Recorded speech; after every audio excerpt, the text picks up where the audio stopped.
এত মানে মানে করছো কেন বলো তো আমাকে? আমি এত দূরে কার জন্য আসছি বলো? আমি তো তোমার জন্যই আসছি। না মানে শোনো, এটা গ্রাম তো, গ্রামের লোকজন দেখে ফেললে বিপদ হয়ে যাবে। কিসের বিপদের কথা বলছো বলো তো আমাকে? আর আমি কত দূর থেকে আসছি তোমার কোনো আইডিয়া আছে? মানে কেন আসছি, কি করতে আসছি, কার জন্য আসছি? রাগ করো না রাগ করবো না, কি করবো, হাসবো, নাচবো? আমি কিন্তু নাচতে পারি, দেখাবো তোমাকে। রাতুল, আর একটা কথাও বলো না। এত কষ্ট করে এত দূর থেকে তোমার মুখের কথা শুনতে তো আসিনি, তাই না? বলো। তাহলে কিসের জন্য এসেছো? আজব মেয়ে মানুষ তো তুমি।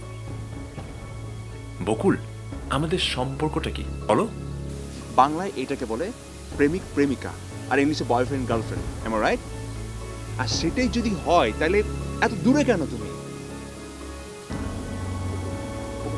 বকুল, আমি অনেক অনেক আশা নিয়ে তোমার কাছে আসছি। আমি চেয়েছিলাম সারাদিন সারাদিন তোমাকে আমার এইভাবে কাছে রাখতে। তুমি আমার পাশে বসে থাকবে, আমার আমার কাঁধে বাঁধা রাখবে। আচ্ছা বকুল, ছাড়ো। আমি কাকে বলছি এসব কথা? তুই কোনো বুঝবাই না এসব।